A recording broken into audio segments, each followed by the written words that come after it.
Hello. Welcome, welcome. We are so excited that you are sharing the last abortion healing provider webinar of the year with us. This month, I'm bringing together Karen Barbito and Niles Pinkney. And Karen serves as our special projects manager. With you, Niles Pinkney is our men's healing coordinator. Thank you so much, Kylie. Thank you, everyone, for being here. Today, we're going to talk about resistance reframed. I can see it all in your faces. You have no idea what that means, but you're going to find out in just a few minutes. What we do if a client isn't progressing on their healing journey like the other participants, or even perhaps how we think they should progress. Sometimes we think that clients are being resistant because they're not moving through their anger. And we're going to talk about that today, because is that an expectation that we have for that client's personal healing journey? Is it? We're going to find out. Niles, I think it would be good to start with what facilitation is and what it's not, just to create some context here. As I was preparing for this meeting, I went through the Unraveled Roots Facilitator Guide for Women, and this is what really jumped off the page at me. Number one, it's a fair assumption, I think, for us to make that if you want to facilitate something, you have experienced some level of healing yourself. What do you think about that, Niles? I think this could be a little bit of a wrong assumption just because at times those that want to heal and support others have not gone through healing. Some people choose to help others because they don't want to talk about their own things. When I went through my abortion experience, this is something I wanted to do, especially as a man. I want to fix everybody else's problem, but when it comes to mine, let's stay away from that. Let's leave that alone. That's a touchy subject. That's good. Our philosophy is that healing is ongoing. It's not a one and done thing, right?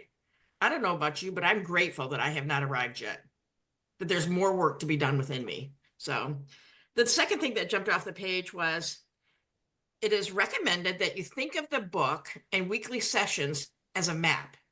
In this case, we're talking about the book Unraveled Roots. It is not the facilitator's job to try and fix anyone in the group. It is up to each participant to take the steps necessary to heal and break damaging cycles. Sounds to me, Niles, like they need to put in the work. I definitely think so because I feel like when it comes to healing, we don't want to try to put too much effort. We want to be there and be present and be listening, but we have to encourage them that healing is not something that can be only done in this moment in our sessions or just throughout reading the book. This is a constant daily process. One thing I like to say is chipping away at the wood, just taking little by little each day to get better and get into healing. And healing is a full-time job. It takes consistent work and being intentional. And I think that's something as a facilitator that we should really push and make sure we remind clients of consistently. Yeah. You want to take number three, Niles? Of course. Another thing that me and Karen saw was as a facilitator, it is very important for you to be authentic and transparent. This will help in creating a safe space for the participants to share vulnerably as well. What do you think, Karen? I think to a degree, this is really important. It models being vulnerable for other people, but we don't want to overshare ourselves, right? This is a place and a space for clients to get in touch with how they're feeling about whatever trauma they've experienced in the past. For us to overshare sometimes can trigger people, causing them to compare instead of relate to us. Does that make sense? Of course. Okay. Number four, as a facilitator, use I statements. Telling what worked for you will achieve much better results than telling a participant what they need to do. I don't know about you, Niles, but when people told me what to do, especially in the past, I would do the opposite. I know this is going to sound crazy to those of you that know me, but when I was a kid, when you told me something to do, like don't jump off that or don't push that, I'm going to be like, why not? What will happen if I do that or don't do that? So I could definitely see it. I know we're older and everybody's in a healing journey. Sometimes those thoughts cross your mind, and at some point, it can kind of feel invasive to a client when you're telling them you have to do this. It gives a more of a demanding instead of comfortable and feeling like they're being heard instead of being told and all these demands. Galileo once wrote, "We cannot teach people anything. We can only help them discover it within themselves." That's so true. That's what facilitation is all about. Giving people the space to discover for themselves what they're feeling, right? What they think, what they've experienced, what triggers them. As facilitators, our role is to help each participant discover their own questions, answers, and path. What do you think of this quote, Niles? Have you experienced this for yourself? For me, just starting facilitating, I'm still learning, haven't experienced that in that space. But being a coach and coaching football, especially with high school kids, sometimes I like to have them problem solve themselves because a lot of times they'll answer questions that I don't even have to do. I'll just answer their question with the question, and then they'll be like, "Oh, that does make sense." And they just look at me, I give them a look like, "I'm glad I didn't have to do that for you." I feel like it helps when that comes with the client.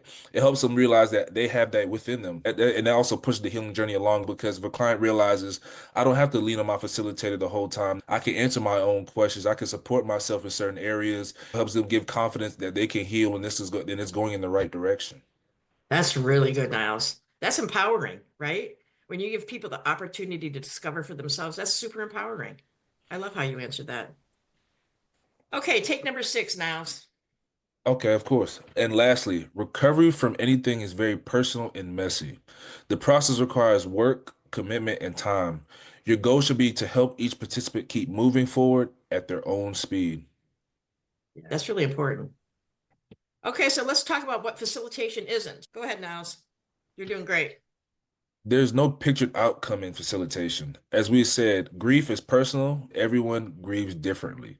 Some take longer than others. If you have an expectation of what a participant's journey should look like in your group, you'll more than likely feel that your participants are resistant to healing and change. Also, clients may feel strongly one week and then differently the next, angry one week and sad the next. Healing is not always linear. Hold some space for your participants to flesh out their thoughts and come to conclusions, as we spoke of before, letting them answer their own questions. No matter how painful the process is, they are learning something along the way. If you focus on so much on their words rather than their feelings, you may feel like they are stuck and not progressing as the others. Again, there's an agenda behind this way of thinking that can be detrimental for you and as a facilitator and the participant. Thank you, Niles. I appreciate that. So where this topic came from is somebody on the team asked me, Karen, have you ever experienced a resistant client? And I had to honestly answer no. Because I don't have an agenda. I don't have an expectation. This is personal. It's their process. And I know whether it appears on the outside like they're making any progress, they are. Because you can't be in a group or one-on-one with somebody and talk about things that you don't want to talk about and have it not make an impact in your life. Okay, so now the fun begins. Enough on facilitation. Let's set up the first role play, Niles. Thanks, Karen. In this scenario, Karen will be the coach and will be debriefing with the facilitator played by Kylie. Here we go. How's the group doing? Any improvements since the last time we talked? Honestly, it's not much, Karen. I mean, they're just not opening up. It's still just such a problem, and they're not making any progress. And I'm just even starting to wonder if they even really belong in the group. They just sit there, and it feels like they're just wasting everybody's time. That sounds like a tough situation. What do you think is holding them back? I really don't know, Karen. I ask questions, I probe, I call on people and ask them to answer vulnerably, and they're not doing it. They just say they want somebody else to answer the question. Do you think they're putting in the work? You think they're doing the homework and answering the questions? I don't know, maybe they're stuck or maybe I'm pushing the process too much. It's like they're resistant to doing the work. And they've been in the group for a while and I feel like they should be further along by now. Maybe they need some tough love. I think your focus is in the wrong place, Kylie. It's not your job to make them grieve or move through the process in a certain time frame. Let's take a break from talking about your group for a moment. Let's focus on you here for a second. Tell me what's going on with you.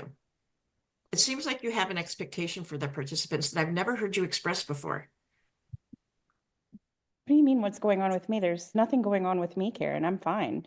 This group is just beyond frustrating. Their lack of openness, their lack of progress, their lack of healing. It's just making me want to stop the group entirely. I've never had a group like this. I can really hear your frustration, but pushing them is not going to work. We need to show compassion, patience, and consider the other participants as well. Creating a safe place for them to process their pain is our objective, not to force them to move forward in healing.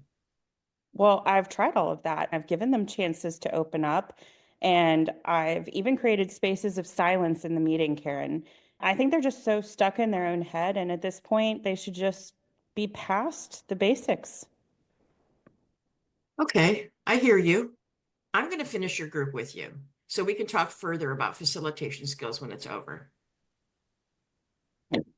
Well, let's see if that makes it better, okay? Okay.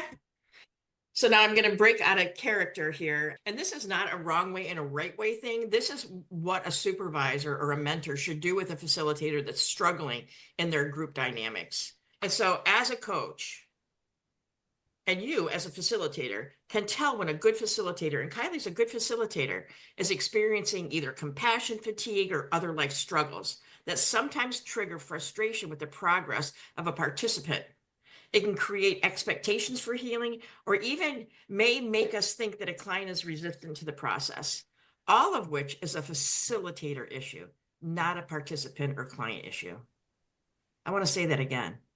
And I know that I'm not accusing anyone of doing this, but I'm just pointing out the trap that we can sometimes fall into.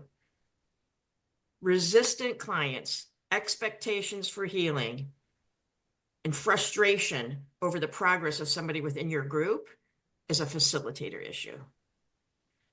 So here we pick up with myself and Kylie debriefing after I co-facilitate the remainder of her group with Kylie. How do you think the remainder of the group went, Kylie? Well, it actually went a lot better, Karen. Did you see how Jenny just lit up during that week 5 and how Amber, she was just sharing so vulnerably about her abortion. I didn't even think it was possible with this group. I'm kind of shocked. What do you think changed? I don't know. It was tough for me to think that you would come and anything would be different. I mean, we've been working together for a long time, Karen, and yet it was. I just loved how you shared and it inspired everyone to feel comfortable. And I had just kind of forgotten to do that. I've just been so caught up in my head. Well, thank you, Kylie, for sharing that. You know, I asked you before how you were doing personally, and you told me you were fine. I say that often when people ask me how I am. So let me ask you again, how are you really doing? I know I said I was fine before, but I'm not okay, Karen. Wow, that just feels so good to say. I mean, Emma stopped co-facilitating groups and then Elise resigned, and everything's just been falling on me at a time when I've actually been having some struggles at home with my husband, and I'm just so tired. I barely sleep. Kylie, thank you so much for saying that out loud. I know that was not easy for you. That vulnerability just touches people's hearts, right? I really appreciate it. So thanks for opening up. I'm sorry that you have so much on your plate right now. Can you now see how important it is to share your burdens with me so that they don't spill out into your group? Yeah, I can. I mean, I didn't want to lean. I just didn't want to lean at that time, Karen, and I just wasn't in a place where I felt like if I leaned that I could get everything done. Yeah. So listen, come to me, right? Come to me. That's what I'm here for, is to support you in any way I can. And I'm really going to suggest that you take a break for now from facilitating. Spend the Wow. holidays with your family, take a break, and let me know how I can support you in the coming months, right? That's what I'm here for. Can I count on you to do that?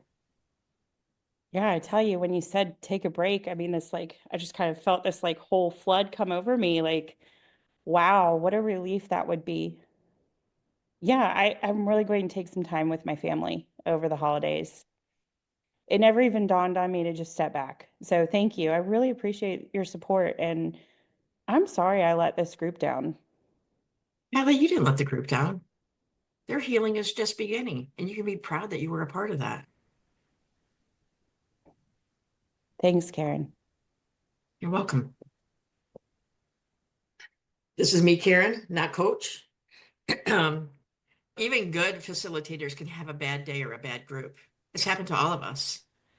This is why it's important for providers like you to have someone to talk to about your challenges, your struggles, your worries. Do you guys have a mentor or a supervisor or somebody that you can go to when you're struggling?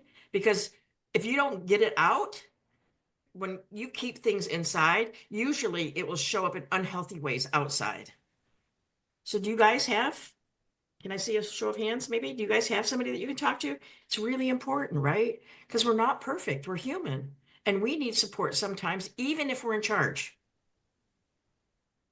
We thought it was important to show a series of debriefs between the facilitator and her coach, supervisor, and mentor. In the first role play, we had a facilitator who was frustrated.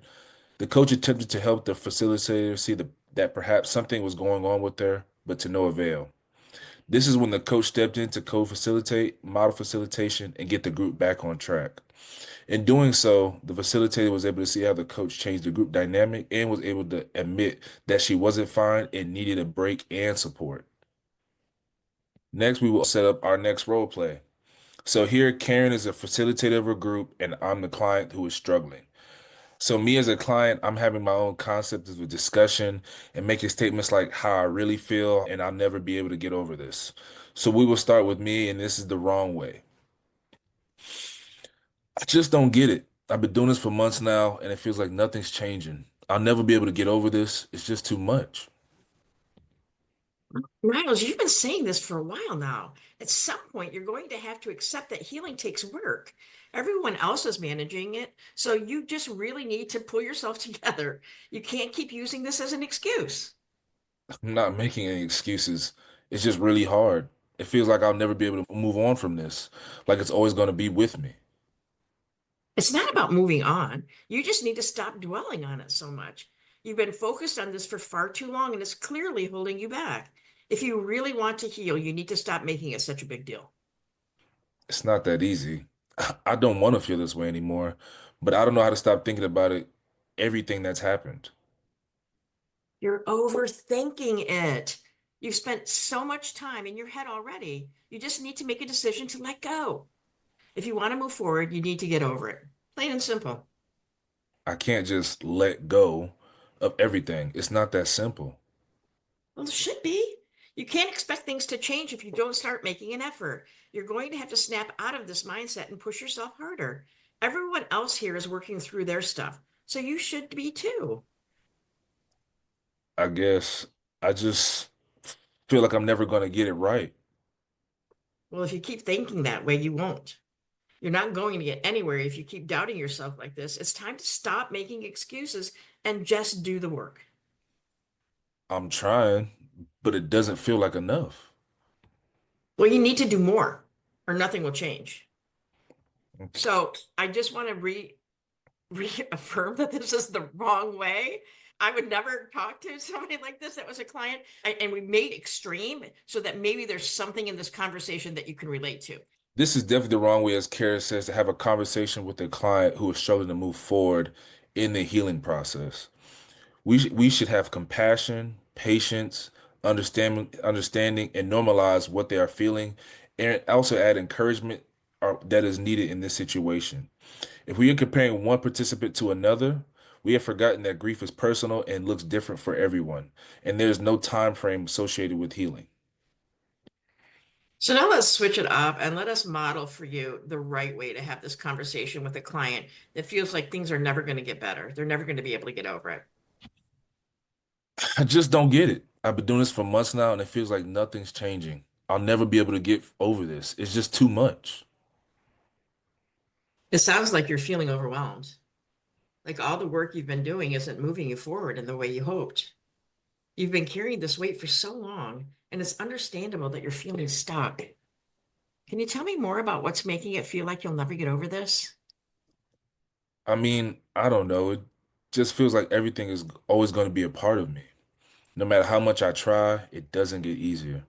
I keep thinking that I should be past this by now, but I'm not, and I don't think I ever will be. Mm. Thanks for sharing so honestly with me, Niles. You know, it makes sense that you feel that way. Healing is a process, and it's not always linear. It can feel discouraging when it seems like nothing's changing, even though you're putting in the work. But I want you to know that this doesn't mean that you're not making progress. Sometimes healing happens in ways we don't immediately see or understand. It's a very personal experience. But I'm still stuck. I can't stop thinking about everything that's happened, and it just doesn't feel like I'm getting any better.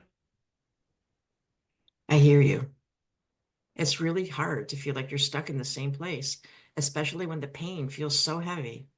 But sometimes it's not about completely getting over what happened. It's about learning how to live with it in a way that doesn't hold you back. What if we shifted the focus from getting over it to how you can begin to carry it differently in a way that doesn't define who you are right now? You mean I shouldn't expect to just forget about it? Exactly. Forgetting isn't the goal. Healing is about finding a way to live with your past without letting it control your present. It's about learning to find moments of peace, even if they are small, and building from there. You've already made strides, even if they feel subtle. Have you noticed any small moments when you didn't feel as overwhelmed or when you could take a deep breath and feel just a little bit lighter? Well, there were times where I didn't feel as anxious, when I was able to be a little bit more present with people, even though it didn't last very long. But it feels like it's not enough. That's a huge step, Niles, even if it feels small. Those moments are part of your healing journey. They show that change is happening, even when it feels like it's not. Healing doesn't happen all at once. Sometimes it's a series of small shifts, and we need to recognize those as progress. You're not stuck. You're in the process of moving forward, even if it doesn't look that way to you or the way that you expected it to look. You really think those moments matter? Oh, yeah. Every moment you experience peace, even for a short time, is proof that healing is possible and that it's taking place. You are healing. It might take time and it might not look like what you expect, but you're moving forward. You're already stronger than you think. I guess I need to stop being so hard on myself. Maybe those moments are worth something. It's okay to be kind to yourself through this process. Healing takes time, and it's okay to go at your own pace. You're doing important work, and I'm here with you every step of the way. So that was the right way. Before we move on to question and answers, does anybody have a comment about what you've experienced so far in this meeting, either the debrief between Kylie and myself or the one with Niles? In the beginning, when you were talking about oversharing, Vernisha was in agreement with what you were saying. She mentioned that she sees it as being triggering to overshare. I had a great conversation yesterday, Karen, about oversharing and how it takes the focus away from the client and puts it back on ourselves. And this is just a moment of grace that we have with our clients where we can shower them with our full attention instead of mirroring back to us. So I think that's particularly astute of you, Vernisha. So thank you very much for that. We had another question, Karen, as we got into the role play, you were sharing about vulnerability, and we were talking about how my group was stuck. Part of the reasons why my group was stuck is because I was fatigued. I was fatigued from caring for people for so long, and I had not been leaning on anyone, and I had some stuff going on in my life. And Michael said, well, how vulnerable should you be with people? Like, what's the right balance to strike, Karen? Can you talk about that? Niles, feel free to chime in. That's such a good question because it's so hard to tell sometimes. I did a drop-in group last night, and as I was processing through it, the people that were in this drop-in group were at different places in their healing journey and their abortion experiences. And I think I overshared. The tell for me is being really present to how the people in your group are responding to what you're saying. And it will show up. Demeanor changed in some of these people, and it wasn't sitting well with them. I could tell that it wasn't sitting well with them. And in the moment, I stopped sharing at that point, but the damage was already done, right? For all of us, this is a learning process. In a drop-in group, you don't know who's coming and what they're going to talk about. So that is like the epic of facilitation skills needed. And I feel like I failed last night in that support group. Well, Karen, you're a seasoned facilitator, and I don't believe that you failed. But I think one of the things that I'm hearing from you is that the person sets the tone of what the balance of vulnerability, what the distance is within that vulnerability. And that changes with the investment you make in the client. So what you Totally. can say day one and what you can say week 5 of a group, totally different things. Totally different. That is such a great point. Totally different. We have to earn somebody's respect in Yes. order for us to be able to share about ourselves and have them receive that and trust that what we're saying to them is real and true, authentic, right? So we have to earn that. That's a great point. Yeah, another person piped in. He said he was hearing what you were talking about between you and Niles, the quote that you shared. Galileo? Yes, about teaching. And I thought he had a really interesting takeaway. He's like, well, who initiates the conversation? Like, if there's not a teacher, who's initiating? And so I'd love to put that in your ball court. As a facilitator, it's our job to create a safe place for people to talk about things that they don't want to talk about and to guide the conversation, not lead the conversation, but guide it. And there's a big difference between the two of those things, just so you know. And to make sure that everybody feels safe, that the group dynamics is healthy. And so every participant has their space and place to be a part of the group. I just got this image when you were a kid and you went bowling and sometimes you could get those bumpers. Facilitation right there. We're the bumpers, people. We're the bumpers. Chris said, I've encountered a few resistant individuals. By the time I get them, the majority are ready for something different. However, a few are more interested in staying in their ditch instead of doing something different to get different results. It's in their timing. We're meeting the clients where they are, right? Again, I would challenge that's not a resistant client. That's an expectation by the facilitator, right? Everybody grieves differently. There's a place in grief that can be really dangerous. And that's when we're in our head repeating those negative self-talk conversations that we have with ourselves. I can remember when I was in this process, I would ask myself why questions that I could never answer to my satisfaction. Like, why? Why did this happen? Why did I make this decision? And I would ask myself, what if questions? What if I had gotten sick that day? What if the car broke down? What if I couldn't have gotten to the appointment? And our job as a facilitator is to help them to acknowledge those thoughts, know that they're not really effective because you can't go back and change what's already happened. And so we try to help them move through that because staying in that place can be very dangerous. And maybe that's what Chris is talking about here, is being in that place where it's circular. Mm-hmm. There's no beginning or end to it. Unless you can draw them through that, unless there could be some kind of breakthrough, unless they can acknowledge that it's final. It's not something that you can go back and change. Yeah, Niles, we were talking yesterday in a training meeting about how with that client who we might accidentally call resistant, but really they're just not ready, that you are intentional about leaving the door open. When you've both acknowledged that there's nothing we can do for you, there's nothing you're ready to do, you said, I really want to make sure they know they can walk back through this door. Can you speak a little bit about that, Niles? Of course. So in that manner, and like you said, we realize that sometimes when clients reach out, they just want to vent and just talk about their experience. But at times when we start getting a little bit more into their experience and start touching on certain touchy subjects, maybe a little emotional, sensitive, these triggers or trauma, I feel like when they take that step back and they're having restraint, holding back, I always leave the door open by saying, I'm here when you're ready. And I feel like that's very comforting knowing that I'm not just giving up on you. It's more of I'm giving you your space that you deserve, but I also want you to know that I'm not too far to reach back out to. And I feel like that's very important knowing that you are respecting their space and their time and where they are, but at the same time letting them know that we're not giving up on you. I just want you to know that I'm here for you and I'm always a text, call, or any way that you have contact with that client to let them know that I want to be here for you, but I also don't want to be overbearing or make you feel like I'm pressuring you to share when you're not ready. So that's one thing I feel has been very helpful is saying, I'm here when you're ready. Well, Chris said we cannot change when we do not acknowledge. The key is making it okay to be where they are and throw out the carrot that there's a better tomorrow based on what we do today.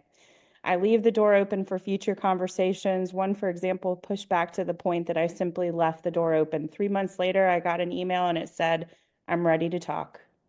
Amen. What Oh, a that's win. awesome. That's What a awesome. win. Great.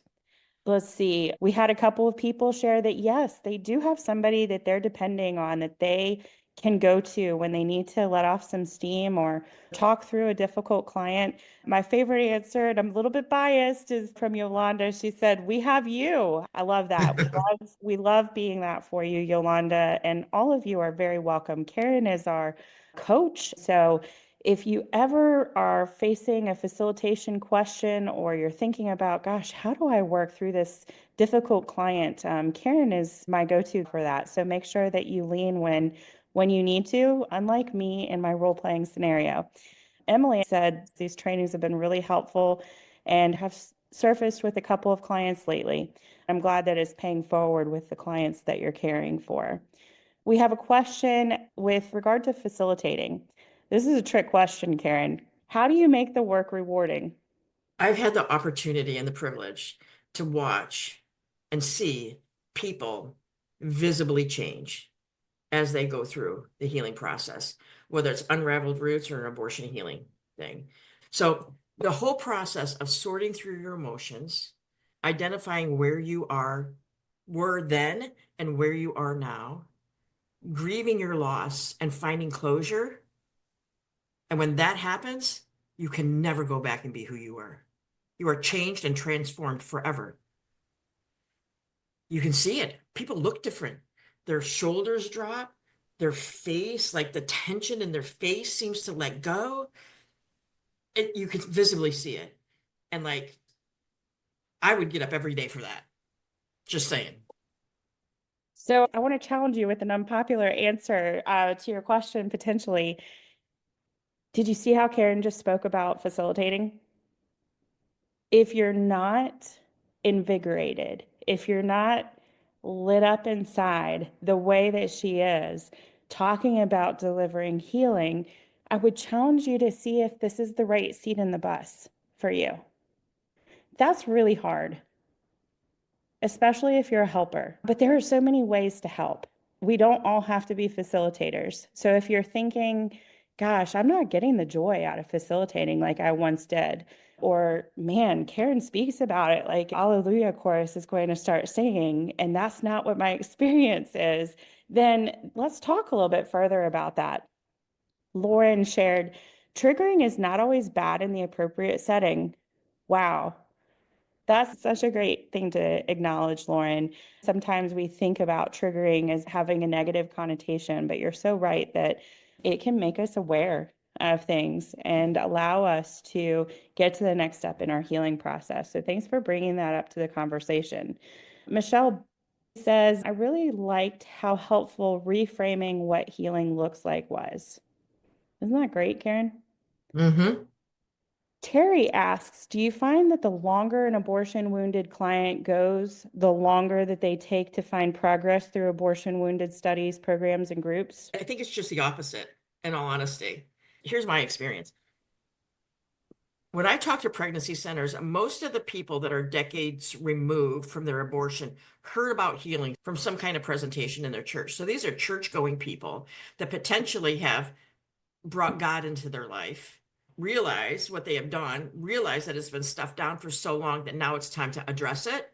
And so they come forward. And I think that in my experience, they progress through the healing process easier and more quickly. That's just my experience. Now, I haven't worked with thousands and thousands and thousands of people, but I've worked with hundreds and hundreds and hundreds of people, right? And what we witness with that person that's only a few weeks or a few months removed is that they're highly emotional. For the most part, they're pro-choice, and they just don't understand why they feel the way that they do. So it's a much different approach, right? Again, we can't have an agenda. I'm just trying to help somebody that's hurting and doesn't understand why. So the approach is much different. I'm not saying it takes them longer, but their healing is just beginning. Does that make sense? It does. Advocate asked a question saying, with the increasing need for facilitators at our center, the job is tending to fall on just one person. Is there any advice to that kind of situations? Our sessions are not group, they're one-on-one. Replicate yourself. If you only have one facilitator, you need to replicate yourself. It requires an extremely large bandwidth of time.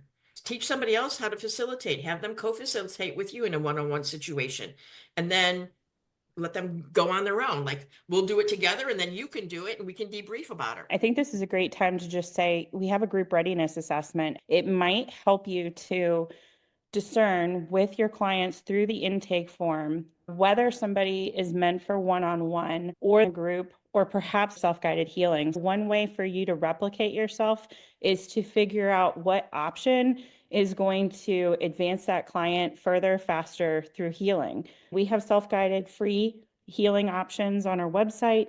We have a group readiness assessment on our website that you can adapt to your own, and you can meet with Karen and chat through all of this. So I just really encourage you with that. Yeah, and if you're going to do Unraveled Roots or Keys to Hope and Healing, our resources are on Break Course.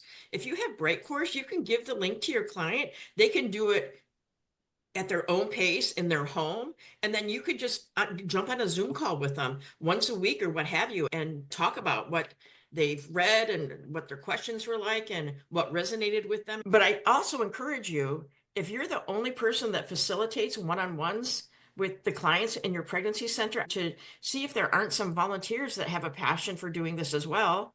And I'm going to say it again, replicate yourself. That's what we're trying to do in our coaching program. And I'd be happy to get on a call with you and answer any questions that you might have. So somebody asks, can you explain the group readiness assessment? The group readiness assessment was developed with some clinicians to determine if somebody was group ready or if they could benefit more with professional therapy, because we don't want to do more harm by getting somebody that really needs to go to a therapist in a support group. So this assessment is a list of 8 questions. It's a yes, no, or I don't know kind of situation, and they each have a number associated with them, like 0, 1, 2, or whatever that might be. In addition, there's follow-up questions if people answered in a particular way. So here's what the questions are like. This is on our website in the resources tab. Have you been a part of or been affected by your own or someone else's abortion? So you can say if somebody answers yes to that, they're given a 2. If they answer no, it's a 0. And they can skip the rest of the thing, because if they haven't been impacted, then there's no reason for them to come into an after abortion healing group. Are you now, or have you in the past had thoughts of harming yourself or others? Yes now is a 2, yes in the past is a 1, and no is 0. When you get to the bottom, you're going to see that there's a range of totals that directs you into whether they're group ready, whether further evaluation is needed, or whether they should be referred to therapy. And you can see if they fall in that middle range of total scores, then you would follow up with open-ended questions like, tell me what's going on with you now. What was going on with you in the past? If they answered yes or yes in the past, have you been in therapy for this before? How do you feel about therapy? Are you on medication to help stabilize you? Things like that, just to have them open up more about the thoughts of taking their own life and if they have a plan and things like that. So this is just assessing whether or not a client would be better helped by going to therapy versus going into a support group. You'll notice on here that there's no questions about emotion. There are questions about emotions and how it impacts your daily living, but it doesn't necessarily mean that somebody is not group ready if they're emotional. I talk to people all the time that are sobbing. They're just feeling a lot of pain right now. That doesn't mean that they're not group ready. And just a tip that I've learned along the way is that breathing with somebody really makes a difference in that emotional intensity. Breathing in through your nose and out through pressed lips. Let's do that right now. We're going to calm the whole room down. Here we go. Breathe in through your nose and out through pressed lips. Through your nose.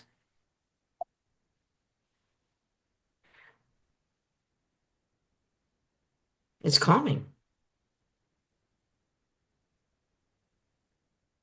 So that is the group readiness assessment. I hope that answers your question. Yeah. Valerie shares that she is not currently involved in any sort of abortion healing program as she is currently a nurse manager. She has experienced abortion. She's reflect on how we can connect with more abortion patients. I love looking at how we can develop drop-in groups and love to hear more about this for our patients.